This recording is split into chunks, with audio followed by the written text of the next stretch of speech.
Hey there, I'm Sarah with WTI.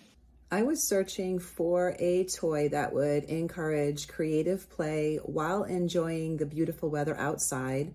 And I feel I found it with this two-tiered water table toy from EPPO.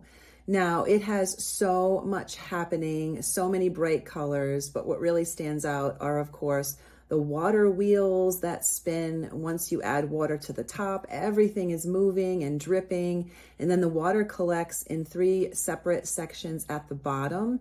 It comes with separate toys that you can use for sand and water. Now it comes completely in pieces and requires assembly, but I did not find that to be too difficult. The instructions were really clear.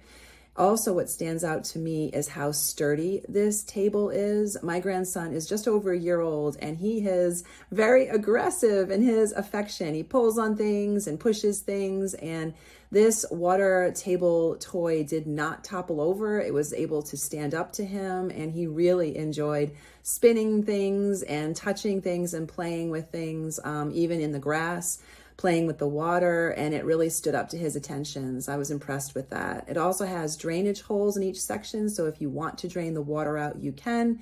And again, you can use it for sand or water or in the backyard on grass. It's extremely versatile and comes with a ton of individual, brightly colored toys that will keep your child busy and creative for hours. And honestly, I found it fun to play with myself as well. It works well on land, it works well with water, you can even add sand to it. So this creative play outdoor toy is everything I was hoping for, and I'm sure you'll feel the same way. And that is my point of view.